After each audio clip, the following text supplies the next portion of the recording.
Hey fam, welcome back again to Stala.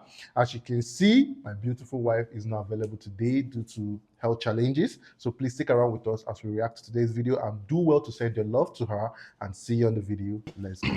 The daring exploits of the SAS in World War II have fascinated generations. TV shows and a succession of books have recounted some of the most audacious operations in military history. That is, of course, if they are known. To discover a mission of this unprecedented scope, there's nothing else like it during the war, literally. There is no other mission like it during the war. Damian Lewis has uncovered a previously unknown British operation while researching his latest book. It involved a prison break, SAS style, deep behind Nazi enemy lines. September 1943, the Allies have landed at Taranto in southern Italy, and a escapee from a concentration camp in Italy, because Italy had them too, arrives at the Allied headquarters and says, you know, there's hundreds of concentration camp inmates about to be taken towards Nazi Germany. And the only unit with the panache and the daring do that might attempt a rescue mission is, of course, the SAS, who have been the spearhead of that landing. And that's what leads to the concentration camp raid. The Allied invasion. Off topic, I just actually remember that the French were actually selling Jewish to the Nazi at that time, because they're talking about Italy having concentration camp too. So like it does give me a flashback. There's a video we did that they actually stated that the French were actually selling Jewish to the German. Yeah. For real? Yeah, for real. Why would they have concentration camp in Italy? Think about it. That's so messed up. That's horrible. So now they started fighting the Germans when they started invading them as well. The small one living. Invasion of Italy got underway on the 3rd of September 1943. This raid to free the prisoners of war was sprung by the SAS just days later. It began by storming a train station at Chaitona, close to Taranto in southern Italy. From there, the men of two SAS, which included a French squadron made up of French Foreign Legion troops, travelled at speed in a captured locomotive to Pasticci, the location of the Nazi concentration camp. The idea comes to the fore that they should hijack a train, steam the train through 100 kilometers of enemy territory, get to the concentration camp, overcome the concentration camp defenses, load the train with all the inmates in the concentration camp, and steam the train back again. When the train arrived, the SAS stormed the camp, killing the guards. They see an Italian train steaming up to the camp. What's to be suspicious of? It's only when they burst off that train and they storm into the camp, you know, guns blazing, that the enemy guards and the camp commander realise that this is an assault. Well, it's inconceivable that this is really happening, and they take the camp by such surprise that they manage to capture the camp commandant, this diehard Italian fascist, load him on board the train, and then load 180 concentration camp inmates onto the train, which is the maximum it can carry. The mastermind behind the operation was Major Oswald Carey Ells, who'd been asked to join the SAS by its founder, David Sterling.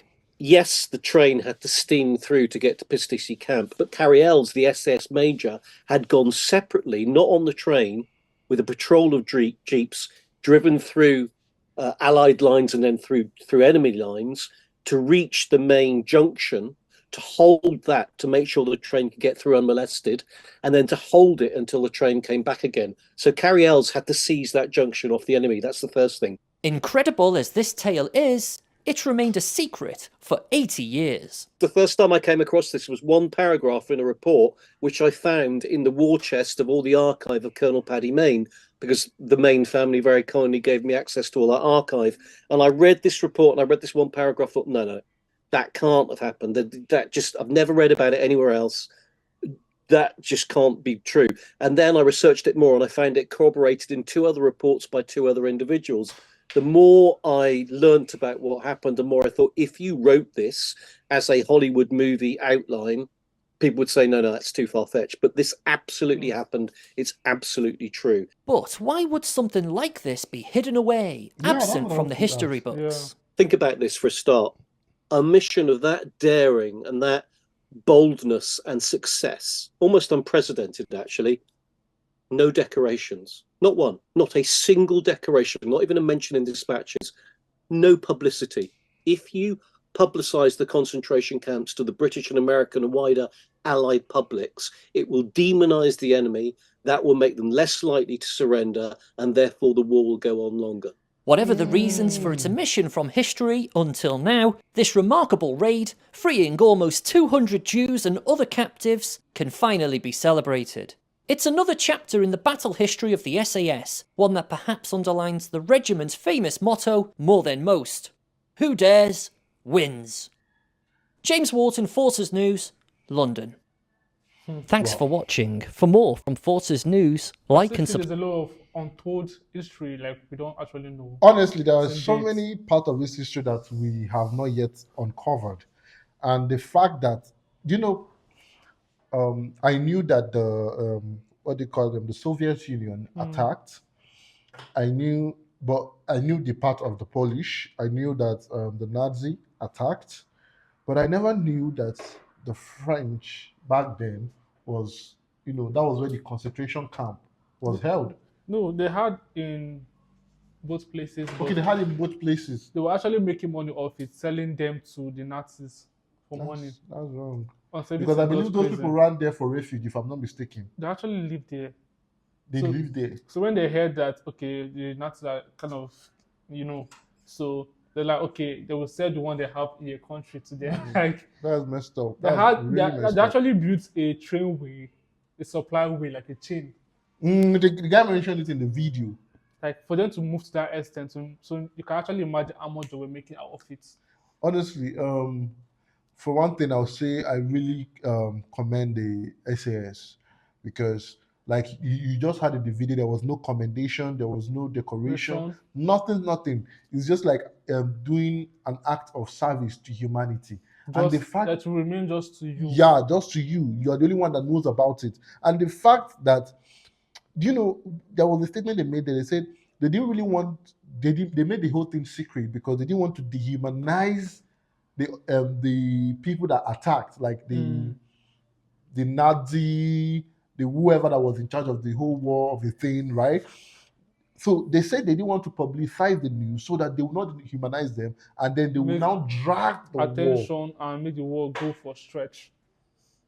But in true fact, that was a dehumanizing act. Let us be frank about it. There is no hidden agenda here. There is no thought about it. Look at it, your fellow human being.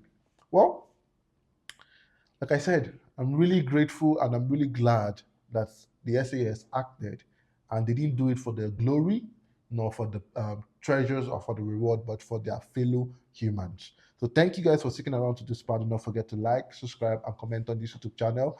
Do well to send more of your love to Stella, as she will really appreciate it in this time. So thank you all, and see you on our next video. For now, remain blessed and Bye.